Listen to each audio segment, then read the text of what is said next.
ഇതിന്റെ ഇവരുടെ ഒരു പ്രധാനപ്പെട്ട പ്രത്യേകതയാണ് ഈ പല കാര്യങ്ങളും ജോമെട്രിക്കൽ പ്രൂഫുകൾ കൊടുക്കുക, പല കാര്യങ്ങൾക്കും ജോമെട്രിക്കൽ ഇല്ലുസ്ട്രേഷൻസ് കൊടുക്കുക എന്നുള്ളത് ഈ നമ്മുടെ കേരള സ്കൂളിൽ ഇന്ത്യയിൽ തന്നെ പല ഗണിതശാസ്ത്രങ്ങളുടെ ഒരു പ്രധാനപ്പെട്ട സ്ഥലമാണ്. എനിക്ക് തോന്നുന്നത് ഇപ്പോഴത്തെ പുതിയ മാത്തമാറ്റിക്സ് പുസ്തകങ്ങളിൽ കുറേശ്ശെ അങ്ങനെയൊക്കെ ചെയ്യുന്നത്. ഞാനൊക്കെ പഠിച്ച കാലത്ത് എനിക്ക് തോന്നുന്നത് ഇത്തിരി വളരെ കമ്മിയാണ്. ഞങ്ങൾ പലതും ഇതിന്റെ ഫോർമൽ സൈഡിനെ പറ്റി മാത്രമാണ്.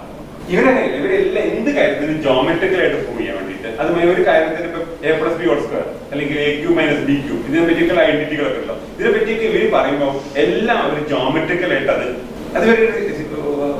ഒരു പ്രത്യേകത. കാരണം അങ്ങനെ ഇവിടെ അത് കൂടെ നന്നായിട്ട് മനസ്സിലാവുള്ളൂ.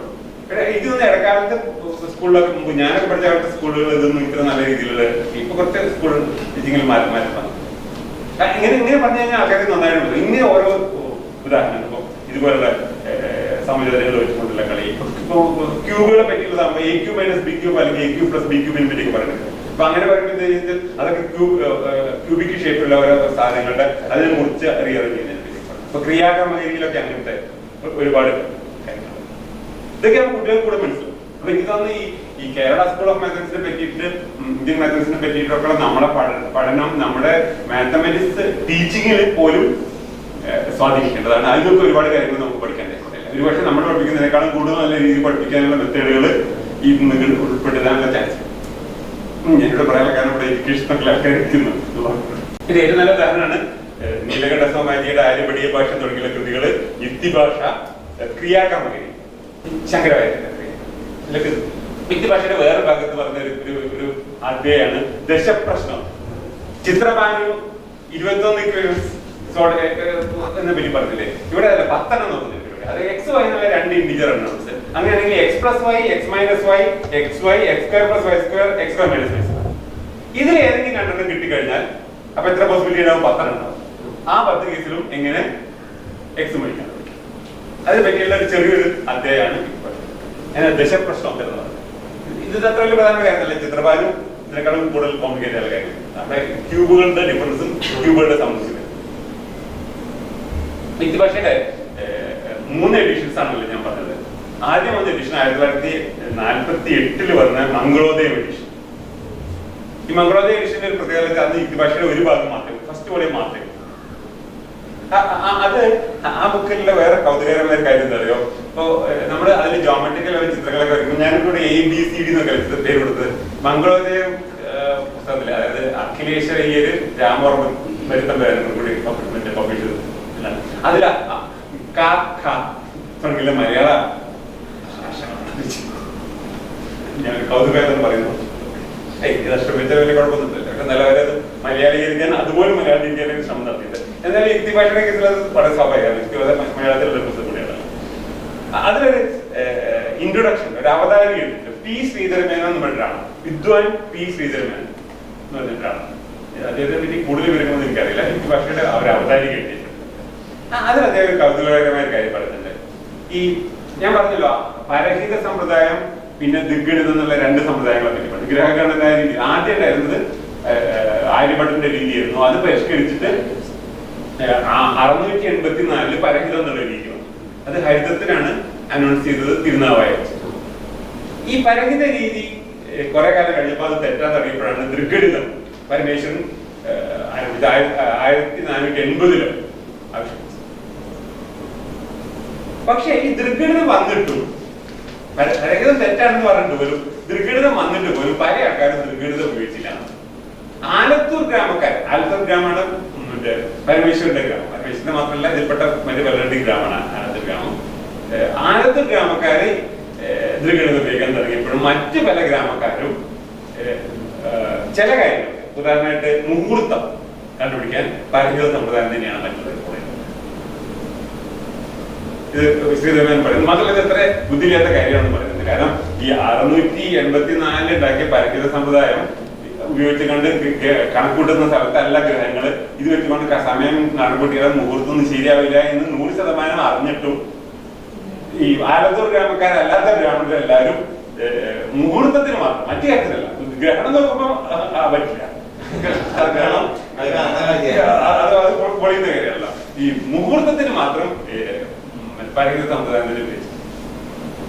ഇത്ര ഈ എന്താ പറയാ പാരമ്പര്യത്തിനെ മാറ്റാനുള്ള അവരുടെ മടിയാണ്. ഇത് ശ്രീധരമേനോൻ പറഞ്ഞൊരു പോയിന്റ്. ഇത് നമ്മൾ ഇന്ത്യയിലെ ഗണിതശാസ്ത്ര ചരിത്രത്തെ പറ്റി, കേരളത്തിലെ ഗണിതശാസ്ത്രത്തെ പറ്റി പഠിക്കുമ്പോൾ വളരെ പ്രധാനമായിട്ട് മനസ്സിലാക്കേണ്ട കാര്യം, ഒരുപക്ഷെ എനിക്ക് തോന്നുന്നു ശാസ്ത്രത്തിന്റെ ചരിത്രത്തെ പറ്റി പഠിക്കുമ്പോൾ തന്നെ മൊത്തത്തിൽ തന്നെ മനസ്സിലാക്കേണ്ട ഒരു പ്രധാനപ്പെട്ട കാര്യം, ശാസ്ത്രത്തിലുള്ള രണ്ട് ടെൻഡൻസി. ഒന്ന്, നിലവിലുള്ള ഒരു ട്രഡീഷനെ അതിനെ പിടിച്ചു നിർത്താനുള്ള, വേറെ ഒന്ന് ഇതിനെ മാറ്റി തീർത്തുകൊണ്ട് പുതിയ പുതിയ രീതിയിൽ മാറ്റി തീർക്കാൻ. ഇത്തരത്തിലുള്ള ഒരു ഫൈറ്റ്, രണ്ട് വിരുദ്ധ പ്രവണതകൾ തമ്മിലുള്ള ഫൈറ്റാണ് സത്യത്തിൽ ഈ ശാസ്ത്രത്തിന്റെ വികസനത്തിന്റെ ഒരു പ്രധാനപ്പെട്ട എന്താ പറയാ, അതിന് മുന്നോട്ട് കൊണ്ടുപോകുന്ന ഒരു പ്രധാനപ്പെട്ട ഇത് രണ്ടും പ്രധാനമാണ്. കാരണം ഇപ്പൊ ശാസ്ത്രത്തിൽ എന്താ ഇത് നമ്മൾ മറ്റേ ക്വിൻ ഒക്കെ പറയുന്നത്, തോമസ് ക്വിൻ പറഞ്ഞാണ് ശാസ്ത്രത്തിന്റെ ചരിത്രത്തെ പറ്റി, ഫിലോസഫിനെ പറ്റിയിട്ടൊക്കെ എഴുതിയിട്ടുള്ള അദ്ദേഹം പറഞ്ഞിട്ടുണ്ട് ഇങ്ങനെ ഒരു പ്രശ്നം. അതായത് സയൻസ് നിങ്ങൾ വിചാരിക്കുന്ന പോലെ അത്ര സയന്റിഫിക് ആയ രീതിയിലൊന്നും അല്ല പോകുന്നത്. അതൊരു പ്രത്യേകമായ ഒരു കൺസെപ്റ്റ് വരും. ഇപ്പൊ ന്യൂട്ടോണിയൻ ഫിസിക്സ് എന്ന് പറഞ്ഞിട്ടുള്ള ഒരു കാര്യം, അപ്പൊ അത് വന്നു കഴിഞ്ഞു കഴിഞ്ഞാൽ, അത് എസ്റ്റാബ്ലിഷ് ആയി കഴിഞ്ഞു കഴിഞ്ഞാൽ പിന്നെ എല്ലാം അതിനെ ബന്ധപ്പെടുത്തിക്കൊണ്ട് മാത്രമേ പറയാൻ സാധിക്കുള്ളൂ. അതിൽ പെടാത്ത കാര്യങ്ങളൊന്നും ഒരു പേര് കേട്ടിട്ടില്ല. അതിനൊരു പാരഡൈം എന്നാണ് പറയും. ഈ പാരഡൈമിന്റെ ഉള്ളിൽ പിന്നെ വർക്ക് ചെയ്യാൻ പറ്റും. അതിനെതിരെയുള്ള കാര്യങ്ങളൊന്നും അവർ അക്സെപ്റ്റ് ചെയ്യും. ഇങ്ങനത്തെ ഒരു ടെൻഡൻസി ഇതിനുണ്ട്. അതൊരു പ്രത്യേക തിയററ്റിക്കൽ ഫ്രെയിം വർക്കിന്റെ ഉള്ളിലാണ് പിന്നെ എല്ലാ ചിന്തകളും ഗവേഷണങ്ങളും ഒക്കെ, അല്ലാത്തതിനൊക്കെ ഇഗ്നോർ. പിന്നെ കുറെ കാലം കഴിഞ്ഞാൽ ഈ വർക്കിനെ എല്ലാവരും കൂടി അടിച്ച് പൊളിച്ച് കംപ്ലീറ്റ് ഇത് നിലനിൽക്കാനേ പറ്റാത്ത സ്ഥിതി വരുമ്പോൾ അതങ്ങ് പൊളിച്ചു വേണ്ടി പുതിയൊരു ഫ്രെയിം വർക്ക്. ഇങ്ങനെയാണ് സയൻസിന്റെ അൺസയന്റിഫിക് ആയിട്ടുള്ള ഫിസിക്സ് എന്നാണ് തോമസ് ക്വിൻ. ഇതിൽ കുറച്ചൊക്കെ കാര്യമാണ് വ്യത്യസ്തമുണ്ട്. കാരണം എന്തായാലും സയന്റിഫിക് എസ്റ്റാബ്ലിഷ്മെന്റിന്റെ ഉള്ളിൽ ഇത്തരത്തിലുള്ള മുരാച്ചി പ്രവണതകളും കുറച്ചൊക്കെ ഉണ്ടെന്നുള്ളത് ക്വിൻ പറയുന്നത് അത്രത്തോളം ഗുരുതരാണെന്ന് അറിയില്ലെങ്കിൽ പോലും അനുഭവപ്പെടുന്നതാണ്.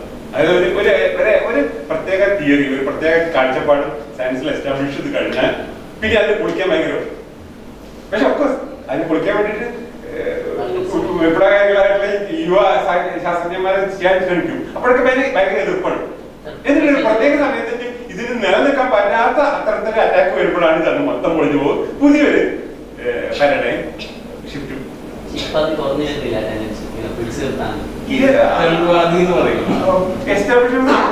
എത്ര എന്താ പറയാ, ഈ പറഞ്ഞ ശാസ്ത്ര ലോകത്ത് ഇപ്പോഴും ഇങ്ങനത്തെ എസ്റ്റാബ്ലിഷ്മെന്റും ഇങ്ങനത്തെ ഇതിൽ ഒരുപാട് പ്രശ്നങ്ങളൊക്കെ നമ്മൾ വിചാരിക്കുന്ന അത്ര സുന്ദരമല്ല പല കാര്യങ്ങളും. ഉള്ളിലേക്ക് നമ്മൾ ഇതിന്റെയൊക്കെ ഉള്ളിലേക്ക് പുറമേയുള്ളവർക്ക് പലപ്പോഴും അത് അറിയണ്ടല്ല. ഈ പറഞ്ഞ പല ശാസ്ത്ര ഗവേഷണ മേഖലകളിലും ഒക്കെ ഒരുപാട് ഇതുപോലത്തെ പ്രശ്നം ഈ മുമ്പ് തീർച്ചയായിട്ടും ഇപ്പൊ നമ്മൾ കണ്ടില്ലേ, അറിവ് കുറച്ചാൾക്കാർ മാത്രമായിട്ട് ഒതുക്കി നിർത്താന്നുള്ള ചിന്ത വളരെ ഇന്ത്യയിലൊക്കെ വളരെ സ്ട്രോങ്. നമ്മൾ കണ്ടില്ലേ, എന്താ ഈ ഗണിത അസ്ട്രോണമിക്കൽ ആയിട്ടുള്ള നിരീക്ഷണത്തിന് വേണ്ട ഉപകരണങ്ങൾ ഉണ്ടാക്കുന്നതിന്റെ സൂത്രവിദ്യ മുഴുവൻ എല്ലാവർക്കും പറഞ്ഞു കൊടുക്കുന്നത്. കുറച്ചൊക്കെ പറഞ്ഞു കൊടുക്കാം, മുഴുവൻ ട്രേഡ് സീക്രട്ട് എല്ലാവർക്കും പറഞ്ഞു കൊടുക്കുന്നത് പരാമീയം പറഞ്ഞിട്ടില്ലേ. ഇതൊക്കെ ഇന്ത്യയിലെ ഇതില് രൂക്ഷമായിട്ടുള്ള ചിന്താഗതി. അതായത് അറിവ് എന്ന് പറഞ്ഞത് സമൂഹത്തിലെ വളരെ കുറച്ച് ആൾക്കാർക്ക് മാത്രം ഉണ്ടാവേണ്ട ഒരു കാര്യമാണ്, എല്ലാവർക്കും കൊടുക്കേണ്ടത്. രണ്ട്, ഈ ചെറിയ കാര്യങ്ങളൊന്നും ചോദ്യം ചെയ്യാൻ പാടില്ല. ഇന്ത്യയിൽ വളരെ പ്രധാനം. ഈ ഇന്ത്യയിൽ ചോദ്യം ചെയ്യാൻ പറ്റാത്ത കാര്യങ്ങളെ വേദം, സ്മൃതി തുടങ്ങിയൊക്കെ ഇത് ചോദ്യം ചെയ്യാൻ പറ്റും. ബാക്കിയൊക്കെ നിങ്ങൾക്ക് എന്ത് വേണമെങ്കിൽ പ്രധാനപ്പെട്ട ചില കാര്യങ്ങൾ ഇതിലൊന്നും അൺക്വസ്റ്റ്യൻ അവിടെ ഇത് സയൻസിന്റെ ഡെവലപ്മെന്റ് വളരെ എതിർപ്പായിട്ട്. പക്ഷെ ഇതൊക്കെ ചോദ്യം ചെയ്യുന്ന ആൾക്കാരുണ്ട്. ഇപ്പൊ നമ്മുടെ ഈ കേരളത്തിന്റെ ആര്യഭടന്റെ ചരിത്രം പഠിച്ചു, ആര്യഭടന്റെ ശിഷ്യ പരമ്പരയിൽപ്പെട്ടവരാണ് കേരളത്തിലെ. ഇവരുടെ ഒരു പ്രധാനപ്പെട്ട സ്പിരിറ്റ് എന്ന് പറയുന്നത് ഈ നിലവിലുള്ള എസ്റ്റാബ്ലിഷ്ഡ് ആയിട്ടുള്ള കാര്യങ്ങളെല്ലാം പൊളിക്കുക എന്നുള്ളതാണ്. അതിന് ഏറ്റവും ബ്യൂട്ടിഫുൾ ആയിട്ടുള്ള ഉദാഹരണം നീലകണ്ഠ സ്വാമിജി അദ്ദേഹത്തിന്റെ ജ്യോതിർമീമാംസയിലൊക്കെ പറയുന്നത്. അതായത് തിയറി ഒന്നും ബ്രഹ്മാവോ ശിവനൊന്നും അത് നേരിട്ട് പറഞ്ഞിരിക്കുന്നതല്ല, അതൊക്കെ മനുഷ്യന്മാരുടെ ബുദ്ധിയിൽ സ്വയം ഉണ്ടാക്കുന്നതാണ്. അത് തെറ്റുണ്ടാവും, അത് തിരുത്തണം, ഇനി തിരുത്തണം, വീണ്ടും തിരുത്തണം, തിരുത്തിക്കൊണ്ടിരിക്കും. ഇതെനിക്ക് തോന്നുന്നത് ഈ പറഞ്ഞ കേരള, ഞാൻ കഴിഞ്ഞ പറഞ്ഞത് കേരള സ്കൂളിന്റെ ഏറ്റവും പ്രധാനപ്പെട്ട ഒരു കാര്യമായിട്ട് നമ്മൾ മനസ്സിലാക്കേണ്ടതും ഈ സയൻസിന്റെ എല്ലാ സയൻസ് പഠനത്തിനും എല്ലാ വിദ്യാർത്ഥികളും ഏറ്റവും മുന്നിൽ സയൻസിൽ അങ്ങനെ ട്രഡീഷണൽ യാതൊരു പ്രാധാന്യം. ഏറ്റവും എസ്റ്റാബ്ലിഷ് ആയുള്ള ശാസ്ത്രജ്ഞന്മാർ പറയുന്നതിന് പോലും ചോദ്യം ചെയ്യാൻ ഒരു പുതിയ ഒരു ചെറുപ്പക്കാരനായ ഒരു ശാസ്ത്രജ്ഞൻ അങ്ങനെ കഴിയുന്നുണ്ടോ എന്നുള്ളതാണ് ഇപ്പൊ തോമസ് കുഞ്ഞൊക്കെ ചോദിക്കുന്നത്. കഴിയേണ്ടതാണ്. അതാണ് നമ്മുടെ ഐഡിയൽ ആയിട്ടുള്ള ശാസ്ത്രത്തിന്റെ. ഇത് വളരെ പ്രധാനപ്പെട്ട ഒരു കാര്യമാണ്. ഇത്തരത്തിലുള്ള ഫൈറ്റ് നടക്കുന്നതിൽ ഒരുപാട് രാഷ്ട്രീയവും സാമ്പത്തികമായ കാരണങ്ങളൊക്കെ. എപ്പോഴും ഒരു ഭരണം എപ്പോഴും ഭരിക്കുന്ന ആൾക്കാർ, എന്താ പറയാ, സമൂഹത്തിലെ ഏറ്റവും എസ്റ്റാബ്ലിഷ് ആയിട്ടുള്ള ആൾക്കാർക്ക് എപ്പോഴും എന്താ ഇഷ്ടപ്പെടുക, നിലവിലുള്ള ആശയങ്ങളൊക്കെ അതേപോലെ നിൽക്കണമെന്നില്ല. ചോദ്യം ചെയ്യുന്നതിന് വെല്ലുവിളി കൊടുക്കുന്നതിന് അവർ എപ്പോഴും. അപ്പൊ ഈ പറഞ്ഞ ട്രഡീഷണലിസ്റ്റുകളെ സപ്പോർട്ട് ചെയ്യാനാണ് എപ്പോഴും ഇങ്ങനത്തെ എസ്റ്റാബ്ലിഷ്മെന്റുകളൊക്കെ. മറിച്ച് ഇത് മാറ്റണം, പുതിയ ഇന്ത്യ വരണം എന്നുള്ള ഇതിലുള്ള ഫൈറ്റ്. ഇത്തരത്തിലുള്ള ഫൈറ്റുകൾ ഇന്ത്യയിലെ ഇന്റലക്ച്വൽ രംഗത്ത് ഗണിതശാസ്ത്രം മാത്രമല്ല എല്ലായിടത്തും കാണും. ഇതൊക്കെ നമ്മൾ ഈ പറഞ്ഞ കഴിഞ്ഞ ഞാൻ ഇത്രയും ദിവസങ്ങളായിട്ട് 7 ദിവസങ്ങളായിട്ട് പറഞ്ഞ കാര്യങ്ങളുടെ കൂടുതൽ ഇത്തരത്തിലുള്ള ഈ രണ്ട് പ്രവണതകൾ തമ്മിലുള്ള ഫൈറ്റ് വളരെ വ്യക്തമായിട്ട് കാണാം. അതാണ് ഇതിന്റെ പ്രധാനപ്പെട്ട ഒരു പോയിന്റ് ആയിട്ട്. അതിൽ ശാസ്ത്രത്തിന്റെ പോയിന്റ് എന്ന് പറഞ്ഞാൽ തന്നെ ഈ ആര് പറഞ്ഞാലും ഏത് പുസ്തകത്തിൽ പറഞ്ഞാലും അതിനെ നമുക്ക് ചോദ്യം ചെയ്യാനുള്ള സ്വാതന്ത്ര്യം. അതുപോലെ അറിവിനെ പരമാവധി എല്ലാവർക്കും ജനകീയമാക്കുന്ന ഇതാണ് പുസ്തകം. ഇതിന്റെയൊക്കെ ഈ ഫൈറ്റിനെ പറ്റിയിട്ടാണ് നമ്മുടെ ലോകത്തിലെ ഒരുപാട് ഗണിതശാസ്ത്രജ്ഞന്മാരും ജ്യോതിശാസ്ത്രജ്ഞന്മാരും രക്തസാക്ഷികളായിട്ട്. ജീവൻ തന്നെ നഷ്ടപ്പെട്ടവരുണ്ട്, ജീവിതത്തിന്റെ നല്ലൊരു ഭാഗം കഷ്ടപ്പെട്ടവരുണ്ട്. ഈ പ്രശ്നം വഴിയും ഞാൻ ആര്യഭട്ടന്റെ ഏകദേശം കിട്ടും. ആര്യഭട്ടൻ ഇത്രയും വിപ്ലവകരമായ കാര്യങ്ങൾ പറഞ്ഞുകൊണ്ടെന്ന് വെച്ചിട്ട് ആര്യഭട്ടനെ വടക്കേ ഇന്ത്യയില് കാര്യമായിട്ട് ആരും അംഗീകരിക്കാം. ആര്യഭട്ടന്റെ പാരമ്പര്യം പിന്തുടർന്നുകൊണ്ട് പോയത് ഈ കേരളത്തിലെ സ്കൂൾ മാത്രം. ഇപ്പൊ ആര്യഭട്ടനെ പൊക്കി പറയാൻ നോർത്ത് ഇന്ത്യക്കാരെ വലിയ കാര്യമായിട്ട് വരുന്നുണ്ടെങ്കിൽ പോലും സത്യത്തിൽ അവരെ അവരാ പാരമ്പര്യത്തിന്റെ ആൾക്കാരല്ല. ശരിക്കും ആര്യഭട്ടന്റെ എന്താ പറയാ, ആര്യഭട്ടന്റെ സിദ്ധാന്തങ്ങളെ മുഴുവൻ അവിടുന്ന് തുടച്ചു നീക്കുകയും ചെയ്ത ആ പാരമ്പര്യത്തിന്റെ ആൾക്കാരാണ് ഈ ഇപ്പൊ ആര്യഭട്ടന്റെ പേര് ആവശ്യത്തിലേറെ. പക്ഷെ ആര്യഭട്ടന്റെ പാരമ്പര്യം മറ്റെല്ലായിടത്തും അംഗീകരിക്കാത്ത സമയത്ത് കേരളത്തിൽ കാര്യമായിട്ട്, കേരളത്തിൽ ഈ പറഞ്ഞ എല്ലാ ഗണിതശാസ്ത്രന്മാരും ആര്യഭട്ടന്റെ പാരമ്പര്യത്തിന് 100% ശക്തിയായി ഫോളോ ചെയ്യുകയും ഡിഫെൻഡ് ചെയ്യുകയും അതിന് മുന്നോട്ട് പോകും. ഇതാണ് കേരള സ്കൂളിന്റെ ഒരു പ്രധാനപ്പെട്ട ഫീച്ചറായിട്ട് നമ്മൾ മനസ്സിലാക്കുന്നത്. പിന്നെ ഒരു പ്രധാനപ്പെട്ട ലക്ഷത്തിൽ വൈകുന്നേരത്ത് നമുക്ക് ഇനി പെട്ടെന്ന് എടുക്കണം. ഈ ട്രിഗോണമി ഇത് വളരെ പ്രധാനപ്പെട്ട ടോപ്പിക്കാണ്. എന്റെ ലെക്ചറിൽ ഞാൻ വേണ്ടതുപോലെ പരിഗണിക്കാൻ ഇതുവരെ പറയാത്ത ടോപ്പിക്കാണ്. ഞാൻ അവസാനം പറയാൻ നീണ്ടു പോയി ഇനിയിപ്പോ അധികം പറയാനില്ല. നല്ല ചുരുക്കി പറയാം. ട്രിഗണോമെട്രിയുടെ കഥ ഒരുപാട് കാലം മുമ്പ് തുടങ്ങിയത്. നമ്മുടെ ഒരു കാര്യം നമ്മുടെ പിരമിഡുകൾ ഉണ്ടല്ലോ. ഈ പിരമിഡ് ഇത് ഗ്രേറ്റ് പിരമിഡ്, അത് എന്താ പറയാ, ഈജിപ്തിലുള്ള പല പല പിരമിഡുകളുണ്ടല്ലോ. അതിൽ വെച്ചിട്ട് ഏറ്റവും വലിയൊരു പിരമിഡ് ഗ്രേറ്റ് ഏറ്റവും വലിയ ഗ്രേറ്റ് പിരമിഡ്. ഈ ഗ്രേറ്റ് പിരമിഡ് കണ്ടില്ല, ഇതില് ആ പുറമേല ഒരു മറ്റേ കവറിങ് കാണാനില്ല കേട്ടോ. ഇതിപ്പോ ഏകദേശം സ്റ്റെപ്പ് പോലെ. ശരിക്കും സ്റ്റെപ്പ് അല്ല, അത് അതിന്റെ ഇടയിൽ വേറെ കുറെ കാര്യങ്ങൾ അതൊക്കെ ഇനിയും നഷ്ടപ്പെട്ടു പോയിട്ട് ശരിക്കും സാധനങ്ങൾക്ക് നല്ല സ്മൂത്ത്. ഇത്തരത്തിലുള്ള പിരമിഡുകളെ ഈ സൈഡുകളുടെ സ്ലോപ്പ് കണക്കൂട്ടുന്നതിനെ കുറിച്ചുള്ള ഒരു കാര്യമാണ്. അതിന് സെക്കൻഡ് എന്നാണ് അതിനുള്ള പേര്. ഈ സെക്കൻഡ് എങ്ങനെ ഒരു പിരമിഡിന്റെ ഒരു സൈഡ് ഉണ്ടാവില്ല, ഈ സൈഡിന്റെ സ്ലോപ്പ് ഉണ്ട്. ഇതെങ്ങനെ കണക്കൂട്ടുന്നതിന് അപ്പൊ അത് പറയുന്നത് എങ്ങനെയാ ഒരു അളവ്, ഒരു ക്യൂബിറ്റ് എന്ന് പറഞ്ഞൊരു ദൂരമുണ്ട്. അവരുടെ ഒരു എന്താ പറയാ യൂണിറ്റ് ആണ് ക്യൂബിറ്റ് എന്നുള്ളൊരു യൂണിറ്റ്. ഈ ഒരു ക്യൂബിറ്റ് ഞാൻ അതിന്റെ ഇത് പറയാം. ഒരു ക്യൂബിറ്റ് 7 പാംസ് ആണ്. ഒരു പാം എന്ന് പറഞ്ഞാൽ 4 ഡിജിറ്റാണ്. ഇതാണ് അവിടുത്തെ യൂണിറ്റ്. ഇങ്ങനെ നോക്കുകയാണെങ്കിൽ ഒരു ക്യൂബിറ്റ് ഹൈറ്റിൽ എത്രത്തോളം ഈ നീങ്ങുന്നു, നമ്മുടെ പിരമിഡിന്റെ ഒരു സൈഡിലേക്ക് നീങ്ങുമല്ലോ. ഒരു പ്രത്യേക ഹൈറ്റ് എടുക്കുമ്പോൾ ആ ഹൈറ്റിൽ എത്ര പിരമിഡിന് അങ്ങോട്ട് നീങ്ങുന്നുണ്ട്. അതിന്റെ നീളം 5 പാംസ് 2 ഡിജിറ്റ്. അതായത് ഒരു ക്യൂബിറ്റ് ഹൈറ്റ് മേലോട്ട് പോകുമ്പോൾ ഈ പിരമിഡിന്റെ ചെരിവ് എന്ന് പറയുന്നത്, സൈഡിന്റെ ചെരിവ് എന്ന് പറയുന്നത് 5 പാംസ് 2 ഡിജിറ്റ്സ് ആണ്. ഇങ്ങനെയാണ് അവർ സെക്കൻഡ് പറയുന്നത്. 5 പാം എന്ന് പറഞ്ഞാൽ 7 പാമാണ് ഒരു ക്യൂബിറ്റ്. 2 ഡിജിറ്റ് എന്ന് പറഞ്ഞാൽ ഒരു പാമിന്റെ പകുതി വരും. 2 ക്യൂബിറ്റ് 2 ഡിജിറ്റ് പറഞ്ഞാൽ 4 ഡിജിറ്റ് ആണ് ഒരു പാം. അപ്പൊ ഇങ്ങനെയാണ് ഈ പിരമിഡുകളുടെ, ഇതിപ്പോ നമ്മുടെ ഗ്രേറ്റ് പിരമിഡിന്റെ സെക്കൻഡ്. ഇങ്ങനെയാണ് പിരമിഡുകളുടെ സെക്കൻഡ് എന്നൊക്കെ ഇതിനെപ്പറ്റി അഹ്മോസ് പേപ്പർസിൽ പരാമർശിക്കുന്നുണ്ട്. ഈ സെക്കൻഡുമായിട്ട് ബന്ധപ്പെട്ടുകൊണ്ട് ചില കണക്കുകളാണ് പറയുന്നത്. എങ്ങനെയാണ് ഒരു പിരമിഡിന്റെ ചെരുവ് സ്ലോപ്പ് കണക്കൂട്ടുക. അത് സെക്കൻഡ് എന്നുള്ളതാണ് അവർ പറയുന്നത്. ഇത് ശരിക്കും നമ്മുടെ ട്രിഗണോമെട്രി രീതിയല്ലേ ശരിക്കും ട്രിഗണോമെട്രി രീതി. അപ്പൊ ട്രിഗണോമെട്രി അക്കാലത്തും ഒരു രീതിയിലുള്ള ട്രിഗണോമെട്രി ഉണ്ടായിരുന്നു. റിന്ദ് പാപ്പറസിൽ ഇതുമായി ബന്ധപ്പെട്ടുള്ള കുറെ കണക്ക് റിന്ദ് പാപ്പറസ് ഞാൻ മുമ്പ് ലെക്ചറിൽ പറഞ്ഞു. വേറെ ട്രിഗണോമെട്രി പറ്റി അതിലും പഴയ ഒരു പരാമർശം കാണുന്നത് ഞാൻ മുമ്പ് പറഞ്ഞ പ്ലിംപ്ടൺ ടാബ്ലറ്റ്. പ്ലിംപ്ടൺ ടാബ്ലറ്റ് നമ്മുടെ പണ്ടത്തെ ലെക്ചറിൽ കാണിച്ചിട്ടുണ്ടല്ലേ. അതില് പൈതഗോറൻ ട്രിപ്പിൾസ് പൈതഗോറൻ ട്രിപ്പിൾസ് ABC എന്യൂമറേറ്റ് ചെയ്തത് A/B ഇൻക്രീസിംഗ് ആവുന്ന തരത്തിലുള്ള ഒരു പാറ്റേണാണ്.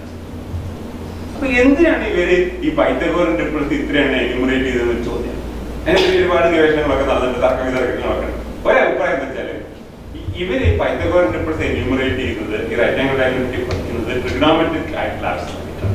അത് ഈ പ്ലിംപ്ടൺ ശരിക്കും പ്ലിംപ്ടൺ ടാബ്ലറ്റ് എന്ന് പറയുന്നത് ശരിക്കും ഒരു ട്രിഗണോമെട്രിക് ടേബിൾ ആണെന്നാണ് ഒരാൾ. അല്ലാതെ പറയുന്നത് അതൊക്കെ ആവശ്യമില്ലാതെ നിങ്ങൾ കൂട്ടി വായിക്കുന്നതാണ്, അതൊന്നും ആയിക്കോണമെന്നില്ല, അത് വേറെ എന്തെങ്കിലും എക്സ്പ്ലനേഷൻ ഉണ്ടാവും, അത് ട്രിഗണോമെട്രിക് ടേബിൾ ആവില്ല എന്നൊരു അഭിപ്രായമുണ്ട്. ഇതൊക്കെ ഇങ്ങനത്തെ കാര്യങ്ങളെ പറ്റിയിട്ടൊക്കെ ഈ പഴയ കാര്യങ്ങളെ പറ്റിയിട്ടൊക്കെ പല പല ഇന്റർപ്രിട്ടേഷൻ. ഇപ്പൊ നമ്മുടെ എന്താ പറയാ ഇഷാങ്ക ബോണ്ടിൽ എന്താണ് ഇഷാങ്ക ബോണ്ട് ഇങ്ങനെ കുറെ ഈ വര എന്തിനു സൂചിപ്പിക്കുന്നതാണ് ആർക്കറിയാം. അപ്പൊ ഓരോരുത്തരും ഭാവനകൾ ഇത് ഒരാൾ പറഞ്ഞ ഭാഗത്തിൽ ഇഷാങ്ക ബോണ്ടൊക്കെ അന്നത്തെ കാലത്തൊക്കെ എന്താ അറിയോ ശരിക്കും പ്രധാനപ്പെട്ട മാത്തമാറ്റിക്സ് പെണ്ണുങ്ങളെ. അപ്പൊ ഏതോ ഒരു സ്ത്രീ ഈ മെൻസ്ട്രൽ സൈക്കിള് അടയാളപ്പെടുത്താൻ വേണ്ടിയിട്ട് കണക്കൂട്ടാൻ വേണ്ടിയിട്ടാണ് ഈ ഇങ്ങനെയുള്ള ഇതിലൊക്കെ വരച്ചത്. അന്നത്തെ മാത്തമാറ്റിക്സ് ഒക്കെ സ്ത്രീകളായിരുന്നു. അവർ ഇതിനു വേണ്ടിയിട്ടാണ് ഈ അടയാളപ്പെടുത്തിയത്. ഇതുപോലെ ഒരുപാട് ഈ ശംഖബോണ്ട് എന്താണ് അടയാളപ്പെടുത്തിയത്, അതുപോലത്തെ വേറെ ചില ബോണ്ട് അടയാളപ്പെടുത്തിയത് എന്തിനെ പറ്റിയാണ് അതിനെ കുറിച്ച് ഒരുപാട് ഊഹാഭങ്ങളുണ്ട്. ഈ ഓരോ ഊഹാഭങ്ങളും അവനവന്റെ മനസ്സിലുള്ള ഭാവനകൾക്ക് അനുസരിച്ചാണ് ഉണ്ടാകുന്നത്. അല്ലാതെ ഈ ആക്ച്വലായിട്ട് ഈ കൊതച്ച വരച്ച ആളെന്താണ് ഉദ്ദേശിച്ചത് ഇപ്പൊ നമുക്ക് ആരും നോക്കിയാൽ ഇതൊക്കെ ഓരോരുത്തരും ഭാവന ഓരോ കാര്യങ്ങളുണ്ടാണ്. പഴയ കാര്യങ്ങളുടെ കാര്യങ്ങൾ അത് പറയുന്ന ആളുടെ മനസ്സിന് അയാളുടെ ചിന്താഗതിക്ക് അനുസരിച്ചുള്ള ആർഗ്യുമെന്റ്സ് ആണ് വരുന്നത്. ഉറപ്പിച്ചു പറയാം.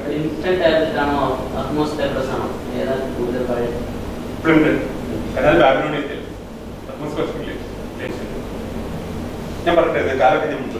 അപ്പൊ ട്രിഗണോമെട്രി ഇതാണ്. ഒരു റൈറ്റ് ആംഗിൾ ട്രയാങ്കിൾ, അതിനൊരു adjacent side, opposite side, hypotenuse. അപ്പൊ സൈൻ എന്ന് പറയുന്നത് എന്താണ്? Opposite side by hypotenuse. Cosine എന്ന് പറയുന്നത് അഡ്ജസന്റ് സൈഡ് ബൈ ഹൈപ്പോട്ടന്യൂസ്. പിന്നെ ടാൻ അത് സൈൻ ബൈ കോസൈൻ ടാൻ ഒക്കെ ഇങ്ങനെയൊക്കെയാണ് പറഞ്ഞത്. പിന്നീട് നമുക്ക് യൂണിറ്റ് സർക്കിളുമായിട്ട് ബന്ധപ്പെട്ടിട്ടുണ്ട്. ഇതൊക്കെ നമ്മൾ പഠിക്കുന്നല്ലേ. യൂണിറ്റ് സർക്കിളിൽ എടുക്കുക. യൂണിറ്റ് സർക്കിളിലെ ഒരു പോയിന്റ് എടുക്കുന്നിരിക്കുക. ആ പോയിന്റ് എടുത്തു കഴിഞ്ഞാൽ അവിടെ ഈ പറഞ്ഞ 1 എന്നുള്ളത് ആ സർക്കിളിന്റെ റേഡിയസ് ആണ്. അപ്പൊ അവിടെ തീറ്റ എന്നുള്ള ഒരു ആംഗിൾ ഉണ്ടെങ്കിൽ എന്തായിരിക്കും? സൈൻ തീറ്റ ആയിരിക്കും അവിടെ അതിന്റെ ഹൈറ്റ്. മറ്റേ സൈഡ് പോസിറ്റീവ്. ഇതൊക്കെ നമ്മൾ പഠിച്ചു. ഇന്ത്യക്കാര് ട്രിഗണോമെട്രി ചെയ്തത് വേറെ. അവരെന്താ ചെയ്തെന്ന് വെച്ചാല് ഒരു ചാപം, ഒരു വില്ലെന്ന് ശരിക്കും ഒരു സർക്കിളിന്റെ ഒരു ഭാഗം, ഒരു ചാപം എന്നാണ്. അപ്പൊ ഇങ്ങനത്തെ ഒരു ചാപം എങ്ങനെയാണ് ഇപ്പൊ ഈ സർക്കിളിന്റെ കേന്ദ്രം എവിടെ തിരിക്കാം? ഇതിൽ ഈ കേന്ദ്രത്തിൽ എന്ത് ചെയ്യും? ഒരു ആംഗിൾ ഉണ്ട്. പിന്നെ നമുക്ക് ഈ രണ്ട് ബിന്ദുക്കളിൽ കൂടി ചേർത്തിട്ട് ലൈൻ വരയ്ക്കാം. ഇതായിരിക്കും അതിന്റെ ഞാണില്ലേ, ആ വില്ലിന്റെ ഞാണിത് കോഡ് എന്നല്ല പറയുന്നത്. ഇവിടെ ഇങ്ങനെ ലൈൻ വരയ്ക്കാം. അപ്പൊ ശരിക്കും ഈ എന്താ പറയാ ഇവിടെ ഒരു ആംഗിൾ ഉണ്ടെങ്കിൽ അതിന് കറസ്പോണ്ടിങ് ആയിട്ട് ഇതുപോലൊരു ചാപം ഉണ്ടായിരിക്കും. ആ ചാപത്തിന് ഇതുപോലെ ഒരു ഞാണ്. ഇതിനെ ഒരു ജ്യാനം, ഈ ഞാണ് ജ്യാനം. മൊത്തത്തിൽ പറയുമെങ്കിൽ സമസ്തജ്യാനം. അതായത് ഇവിടെ നോക്കിയത് വരെയുള്ള മൊത്തത്തിന് സമസ്തജ്യാന്ന് പറയും. അതിന്റെ ഈ മോളിലുള്ള ഭാഗം മാത്രം എടുക്കുകയാണെങ്കിൽ അർദ്ധജ്യാനം. ചില ആൾക്കാർ ജാർദാണ്. ജയുടെ പദം ജ്യാനം ഞാനാണ്, വില്ലിന്റെ ഞാനിന്റെ പദം. അപ്പൊ ഇങ്ങനെയാണ് വേണ്ടത്. അപ്പൊ ഇതിലെന്ത് സംഭവിക്കുന്ന വെച്ചാല് ഇതിലൊരു സൈൻ എന്ന് പറയുന്നത് ഇതാണ്. ഈ അർദ്ധജ്ഞാനെയാണ് ഇവര് സൈൻ.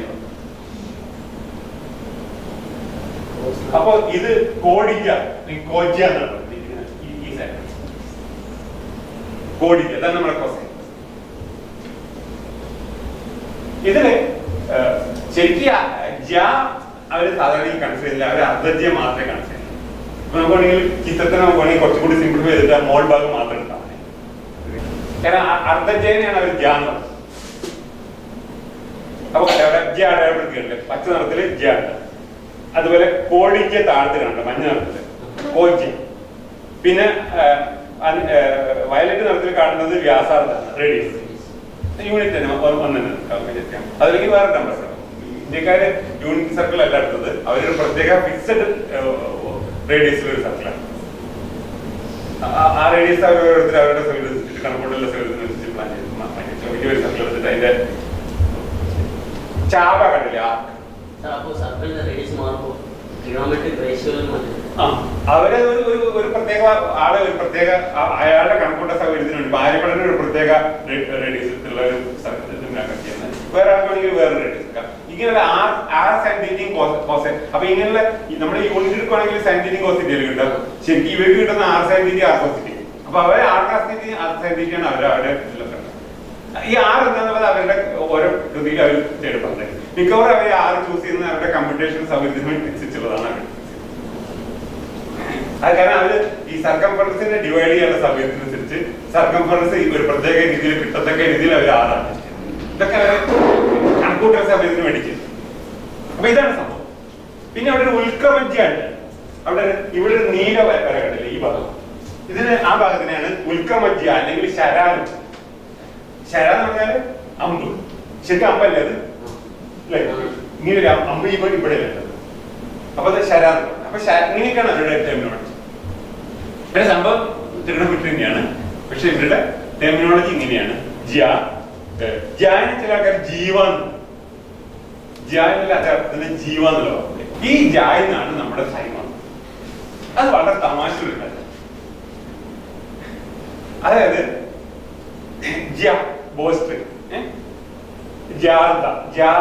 അർദ്ധജ്യ, അതായത് നമ്മൾ നേരത്തെ പറഞ്ഞതിന് പുള്ളിയാണ് ശരിക്കും, സമസ്തജ്യാണ് ശരിക്കുള്ള ഞാണ്. അതിന്റെ പകുതി നമ്മൾ എടുക്കുന്നത്. ആ പകുതി തന്നെയാണ് ജാർദ എന്ന് പറയുന്നത്. അതിനെ തന്നെയാണ് അവർ ജ്യാ എന്ന് പറയുന്നത്. ശരിക്കും അവർക്ക് ഈ ജാതകത്തിന് മാത്രമേ താല്പര്യം. ഇതിന് ജീവ എന്ന് പറയുന്നത്. ഈ വിവരം ഈ ഇന്ത്യയിലെ അരിപടിയും അങ്ങനെ കാര്യങ്ങളൊക്കെ പേർഷ്യക്കാരും അറബികളൊക്കെ അങ്ങനെ പറയും. അവരിത് അറബി ഭാഷയിലേക്ക് മാറ്റി. അറബി ഭാഷയിലേക്ക് അവരെന്ത് ചെയ്തു അറിയോ, ഈ ജീവനെ ജീബ ജീബ എന്നുള്ള ആക്കിയിട്ടാണ് അവരവിടെ എഴുതിയത്. പക്ഷെ ഈ ജീബയ്ക്ക് ഈ അറബ് ഭാഷയിലെ മറ്റ് പല ഭാഷകളും ആദ്യ കാലത്ത് എങ്ങനെയായിരുന്നു അറിയോ, ഈ കോൺസണൻസ് മാത്രമേ എഴുതാറുണ്ടായിരുന്നുള്ളൂ. ഈ സ്വരചിഹ്നങ്ങളൊന്നും സാധാരണ കൃത്യമായിട്ട് വരയ്ക്കുന്ന സ്വഭാവം പണ്ടൊന്നും അറബ് ഭാഷയിലോ അങ്ങനത്തെ പല ഭാഷകളും ഉണ്ടായിരുന്നു. ഇപ്പൊ മലയാള ഭാഷയിൽ തന്നെ എനിക്ക് തോന്നുന്നു നമ്മളിപ്പോ ഉപയോഗിക്കുന്ന എല്ലാ സ്വരചിഹ്നങ്ങളും പഴയ ഭാഷകളൊന്നുമില്ല. ഇപ്പൊ നിങ്ങൾ വളരെ പഴയ ആധാരങ്ങളൊക്കെ എടുത്തു കൊണ്ടു കോഴിക്കോട് നൽകിയ അങ്ങനെ ചില സ്വരചിഹ്നങ്ങളിലൊക്കെ മാറ്റണ്ടോ പഴയ വളരെ അറബ് ഭാഷയിൽ തുടക്കത്തില് ഈ സ്വരചിഹ്നങ്ങൾ എന്ന പരിപാടി വളരെ കുറവായിരുന്നു. പിന്നീടാണ് അതൊക്കെ ഇടാത്തത്. അപ്പൊ അങ്ങനെ വരുമ്പോൾ കോൺസണൻസ് മാത്രമാകുമ്പോൾ JYB മൂന്നിന് കറസ്പോണ്ടിങ് ആയിട്ടുള്ള അറബി അക്ഷരങ്ങൾ മാത്രമേ ഉണ്ടാവുള്ളൂ. എന്തിന് ജീബ. ഇത് ഈ അറബ് ഗ്രന്ഥം ലാറ്റിനിലേക്ക് തർജ്ജമ ചെയ്ത ആൾക്കാരെ കണ്ടപ്പം അവർക്ക് ഇപ്പൊ ഈ JYB കണ്ടു കഴിഞ്ഞാൽ അതിന് ജീബ അങ്ങനെ വാക്കില്ല അറബ് ഭാഷ. ഇത് ഇന്ത്യയിലുള്ള ഒരു ജീവനെ കൊണ്ടുപോയി അങ്ങനെ അറബിലേക്ക് എഴുതിയതാണല്ലോ. അറബിൽ ഇങ്ങനെ ജീവ എന്ന് പറഞ്ഞിട്ട് സാധനം ഇല്ല. അറബ് ഭാഷയിൽ വേറൊരു വാക്കുണ്ട്, ജയബ് എന്ന് പറഞ്ഞൊരു വാക്കുണ്ട്. അപ്പൊ ഇവരെന്ത് ചെയ്യും, അതായിരിക്കും വിചാരിച്ച് അങ്ങനെ വായിക്കും. എന്ത് അങ്ങനെ വേണമെങ്കിൽ വായിക്കാം. JYB എന്നുള്ളത് സ്വരം നിങ്ങൾ ഇഷ്ടപ്പെട്ട ചേർക്കാന്ന് പറഞ്ഞു കഴിഞ്ഞാല് അത് ജേബ് എന്ന് വായിക്കാം, ജീബ എന്ന് വായിക്കാം. ഇപ്പൊ എഴുതിയ ആൾ ഉദ്ദേശിച്ചത് ജീബ എന്നാണെങ്കിൽ വായിക്കുന്നതാണ് മനസ്സിലാക്കിയത് ജേബ് എന്ന്. ഈ ജേബ് എന്നുള്ള വാക്കിന്റെ അർത്ഥം എന്താണ്? പോക്കറ്റ്, ഫോൾഡ്, ബോസം, ഇങ്ങനെയൊക്കെയാണ് കാവിറ്റി, ഇങ്ങനെയൊക്കെയാണ് ഈ വാക്കിന്റെ അർത്ഥം. അങ്ങനെ അത് ലാറ്റിനിലേക്ക് ട്രാൻസ്ലേറ്റ് ചെയ്തത് ആ അർത്ഥത്തിലുള്ള ലാറ്റിൻ വാക്കായ സൈനസ് എന്നുള്ള വാക്കായിട്ട് ട്രാൻസ്ലേറ്റ്. അങ്ങനെ ലാറ്റിനിൽ എത്തിയപ്പോഴേക്ക് സംഭവം എന്തായി? സൈനസ് ആയി. ഇതിന്റെ ഇടയിൽ മീനിങ് ഒക്കെ ആക്കെ മാറുന്നുണ്ടോ? ഈ സൈനസ് ഇംഗ്ലീഷിലേക്ക് വന്നപ്പോ സൈനസ്. ഇങ്ങനെയാണ് നമ്മുടെ ജ്യാണ്ട് സൈനായി മാറി. ഇതൊക്കെ ഇങ്ങനത്തെ തമാശകളൊക്കെ പലപ്പോഴും സംഭവിക്കും.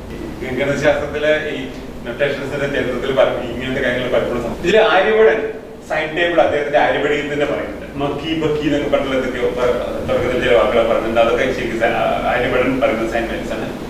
ആര്യഭടന്റെ കാലത്ത് തന്നെ ചില പിന്നെയുള്ള പരാഹമീകരൻ അങ്ങനെയുള്ള ഭാസ്കരൻ അങ്ങനെയുള്ള ആൾക്കാരുടെ കാലത്ത് തന്നെ പല ആംഗിളുകളിൽ സൈനിക് കോഴ്സ് ഒക്കെ അവർക്ക് അറിയാമായിരുന്നു. അതറിഞ്ഞു കഴിഞ്ഞാൽ പിന്നെ അടുത്ത പ്രശ്നം അതിനിടയിലുള്ള ആംഗിളുകളുടെ സൈനിക് കോഴ്സ് കണ്ടുപിടിക്കാൻ. ഇങ്ങനെ കണ്ടുപിടിക്കാൻ ഇന്റർപൊളേഷൻസ് ഉപയോഗിക്കും. നമ്മുടെ ഗോവിന്ദസ്വാമിയുടെ interpolation formula, Newton Gauss interpolation formula, അതുപോലെ ഭാസ്കരാചാര്യനും അങ്ങനത്തെ കാര്യങ്ങളൊക്കെയാണ്.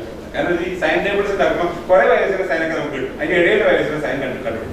അതിന്റെ സാധനങ്ങളിൽ ഇന്റർപൊളേഷൻ ടെക്നിക്സ് ഉണ്ടാവും. അപ്പൊ അതിനെ പറ്റിയുള്ള ഒരുപാട്